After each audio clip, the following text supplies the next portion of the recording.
Nakaabang sa harap ng pinto ng banyong yan ang isang kagawad matapos na respondihan ang isang tawag ng residente sa barangay San Vicente, Tarlac City pasado alas 5 ng umaga nitong July 14. Nang buksan ang pinto ng banyo, bumulaga sa kanila ang isang lalaking hubot-hubad at nakaupo pa sa inidoro.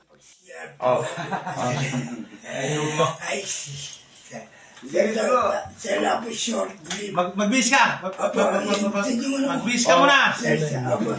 Pero ang lalaking yan, hindi palang may-ari ng bahay, pero isa palang kawatan. Napag-alaman yan matapos magising ang may-ari ng bahay sa kuluskus sa loob ng banyo. Nang makumpirma daw nito na ibang taong nasa banyo, nilagyan daw niya ito ng pabigat, dahilan para matrap ang lalaki. Very alarming po ang ganitong sitwasyon, lalo na pinapasok po ang bahay. Isipin mo, level up na yung mga magnanakaw, kakapal na mga mukha nila. Magnanakaw na lang, makikiligo pa, makikisiar pa. May mga ilang pa nga, nakikikain pa. Ganun kakakapal ang mukha ng mga magnanakaw ngayon. Hindi na raw bago ang ganitong eksena sa kanilang barangay.